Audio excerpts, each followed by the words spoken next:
बिस्मिल्लाहिर्रहमानिर्रहीम, अस्सलाम वालेकुम। लाइव विद लुकमान शाह के साथ आपकी खिदमत में हाज़िर हूँ। नाज़रीन, इस्लामाबाद दुनिया के खूबसूरत शहरों में इसका शुमार होता है। बिलाशुबा इसमें कोई भी शक नहीं कि इस्लामाबाद की खूबसूरती के लिए एक टीम दिन रात मेहनत कर रही है और इस टीम के सरबराह चेयरमैन CDA और चीफ कमिश्नर इस्लामाबाद आमिर अली अहमद साहब हमारे साथ मौजूद हैं। इनसे मज़ीद पूछते हैं कि इस्लामाबाद की बेहतरी के लिए क्या इक़दाम कर रहे हैं। अस्सलाम वालेकुम सर। वालेकुम अस्सलाम, बहुत शुक्रिया, आपने वक्त निकाला, मेरे साथ आए हैं और मुझे मौका दिया कि मैं इस्लामाबाद में जो मुख्तलिफ काम हो रहे हैं वो आपके साथ शेयर कर सकूं। अच्छा आमिर साहब, हम सबसे पहले तो ये पूछते हैं, एक मास्टर प्लान में तब्दीली का एक अमल चल रहा है CDA में, वो कहाँ तक पहुँचा? देखिए, मास्टर प्लान की जो तब्दीली है वो उस पर काम जारी है। ये आज से करीब 40 साल पहले हो जाना चाहिए था, लेकिन ये काम नहीं किया गया। जो ओरिजिनल मास्टर प्लान था उसकी मियाद 20 साल थी, वो एक्सपायर हो गई थी 1980 में। उसके बाद इस पर काम नहीं हुआ। इसमें एक पहला स्टेप लिया गया जिसमें आला अदालत के ऑर्डर्स भी थे। 2018 के आखिर में मास्टर प्लान कमीशन को कॉन्स्टिट्यूट किया गया, फिर 2019 में उसको रिवाइज़ किया गया और उसमें मज़ीद चेंजेस लाई गई। 2019 के आखिर में एक पहली रिपोर्ट, प्रिलिमिनरी रिपोर्ट जो थी मास्टर प्लान कमीशन ने जमा करा दी, जिसके तहत बिल्डिंग, जो पहले आपने देखा होगा इस्लामाबाद में कंस्ट्रक्शन एक्टिविटी 3-4 साल से ब्लॉक हुई थी, अप्रूवल्स नहीं हो रहे थे, वो सारी चीज़ें रुकी हुई थी, वो बहाल हो गई। साथ साथ ओवरऑल रिव्यू करने के लिए भी वो पहला स्टेप था। तो पहला स्टेप इस्लामाबाद में मास्टर प्लान कमीशन अपनी रिपोर्ट जमा करा चुका है। जो दूसरा था कि आज से 20 नहीं, आज से 30-40 साल तक भी इस्लामाबाद की क्या प्लानिंग होगी, क्योंकि ये रोज़ रोज़ प्लानिंग नहीं हो सकती। और इस चीज़ को उन्होंने जो ट्रेंड्स हैं पिछले ग्रोथ के, उसे रखते हुए जो देना है उस पर काम जारी है।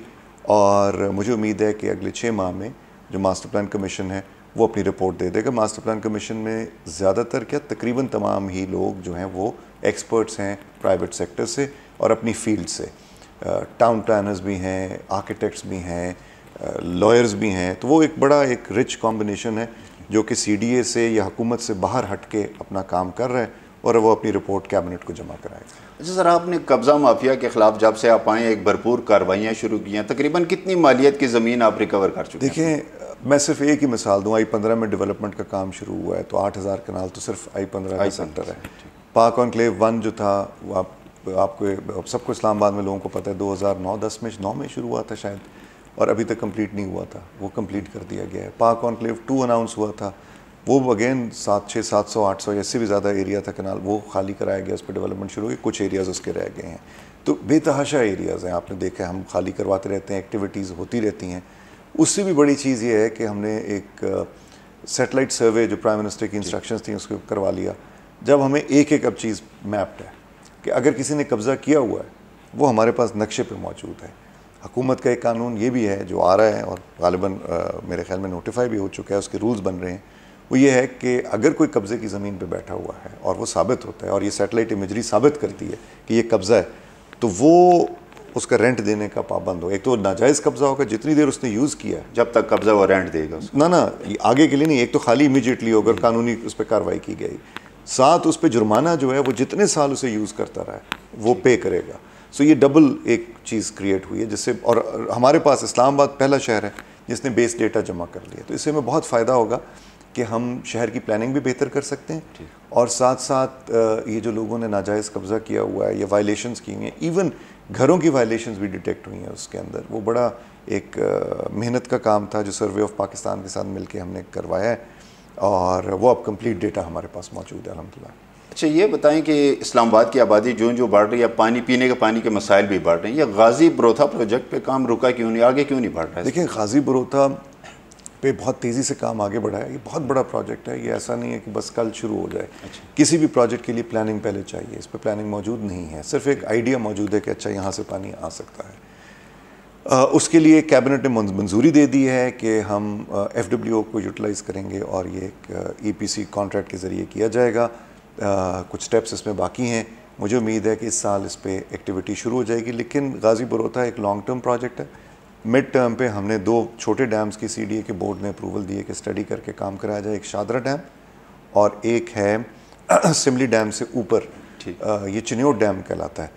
इन दोनों डैम्स पे हम काम शुरू करेंगे, ये जल्दी मुख्तसर अरसे में कंप्लीट होंगे, पानी की मकदार भी आएगी और जो ज़ाया होता है पानी, आप देखिए कितने अफसोस की बात है कि एक तरफ हम कहते हैं कि पानी की शॉर्टफॉल है और हम फिर तस्वीरें मीडिया पे भी चल रही थी कि रावल डैम के स्पिलवेज खुले में और पानी को बहाया जा रहा है। ये ज़िया है पानी का, इतनी कीमती रिसोर्स है जिसको डैम्स के दरवाजे खोल के ज़ाया किया जा रहा होता है, तो हमने इसे बचाना है। हम इस चीज़ को भी एक्सप्लोर कर रहे हैं कि अभी भी हमने रावल डैम पे पानी लेना शुरू किया है पहली दफ़ा, तो अब हमारी कोशिश है कि हमें मज़ीद पानी दिया जाए बजाय इसके कि उसे बहा दिया जाए और नाले में बहा के उसे ज़ाया करते हैं। अच्छा सर, ये बताएं कि इस वक्त मेगा प्रोजेक्ट इस्लामाबाद में कौन से चल रहे हैं और आने वाला मेगा प्रोजेक्ट? देखिए, इस्लामाबाद में तो इस वक्त पूरे इस्लामाबाद में एक्टिविटी हो रही है। जो कुछ प्रोजेक्ट्स हमारे कंप्लीशन पे आ गए हैं, कुछ प्रोजेक्ट्स हमारे शुरू हुए हैं और हमें उम्मीद है कि ज़्यादातर जो प्रोजेक्ट्स इस्लामाबाद में चल रहे हैं बेशतर तो इस साल कंप्लीट हो जाएंगे दिसंबर जनवरी में, कुछ जो हैं वो अगस्त सितंबर तक जाएंगे। 7th एवेन्यू इंटरचेंज आपने देखा है, उस पर काम शुरू हो गया, तेज़ी से शुरू हो गया। इसी के साथ साथ कई जो दूसरे प्रोजेक्ट मुकम्मल हो रहे हैं, IGP रोड पे काम शुरू हो गया है। बड़े लोग कहते थे IGP कब बनेगी कब बनेगी, बहुत इंतज़ार था वाकई उसे। रावल डैम पे आप देखें चौक जो हमारा इंटरचेंज है, अब वो सामने नज़र आ गया, उसका ब्रिज जो है और ओवरपास बन चुकी है, ये भी तेज़ी से कंप्लीशन के मराहल में जनवरी में कंप्लीट हो जाएगा और फरवरी चला जाएगा। PWD इंटरचेंज हमारा अगले 4 अब उसकी वो हो रही है, सर्फिसिंग को ठीक कर रहे हैं हम, वरना वो कंप्लीट हो चुका है और लेट्स से मैक्सिमम 1 हफ्ते के अंदर वो खोल दिया जाएगा। कोरंग ब्रिज अगेन 2 महीने और लगेंगे, वो भी कंप्लीट हो जाएगा। तो प्रोजेक्ट्स हमारे तेज़ी से कंप्लीट किए जा रहे हैं, शुरू किए जा रहे हैं और काम उन पे जारी है। इसके साथ साथ सेक्टर डेवलपमेंट में भी मैंने I-15 का पहले जिक्र किया था कि हमने काम शुरू किया हुआ है। तो कोई ऐसा इस्लामाबाद में नहीं, रोड रिपेयर हर तरफ हो रही है। F10 में हम वो जब मरगला रोड हिट करती है मरकज़ की तरफ, वो ट्रैफिक बड़ी E11 की तरफ जब जा रहे होते हैं, वहाँ काम शुरू होने लगा है। इस्लामाबाद में इस वक्त अमन व अमान के कुछ मसाइल दरपेश आ रहे हैं, आप देख रहे हैं रोज़ फायरिंग के वाक़यात भी हो रहे हैं, कत्ल भी हो रहे हैं, तो इसके कंट्रोल के लिए क्या? देखिए, हमने इसमें पुलिस को कहा हुआ है और जब कोई ऐसा इंसिडेंट हो रहा है तो नॉर्मली मैं नहीं लेता था, लेकिन अब मैं रिपोर्ट्स भी ले रहा हूँ कि क्यों ऐसे वाक़यात हो रहे हैं।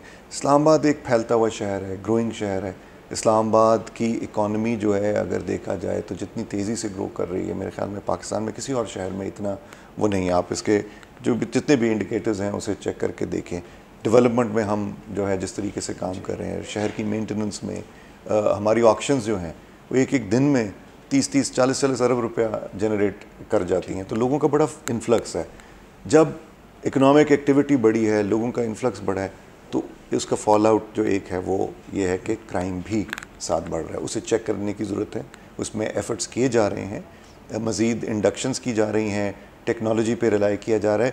एक चीज़ इससे साबित होती है कि जो क्राइम वेव आती है वो इस चीज़ का इंडिकेटर है कि इसका मतलब है कि जो हमारी रिसोर्स है वो नाकाफ़ी है, हमें इसे मज़ीद बिल्ड करने की ज़रूरत है। उस पर काम जारी है और आप जल्द देखेंगे कि मुझे उम्मीद है कि इस पर इम्प्रूवमेंट आएगी। थैंक यू सर, बहुत शुक्रिया। तो नाज़रीन, आज के प्रोग्राम का हमारा वक्त ख़त्म हुआ। इंशाल्लाह अगले प्रोग्राम में फिर हाज़िर होंगे, तब तक के लिए इजाज़त दीजिए। अल्लाह हाफ़िज़।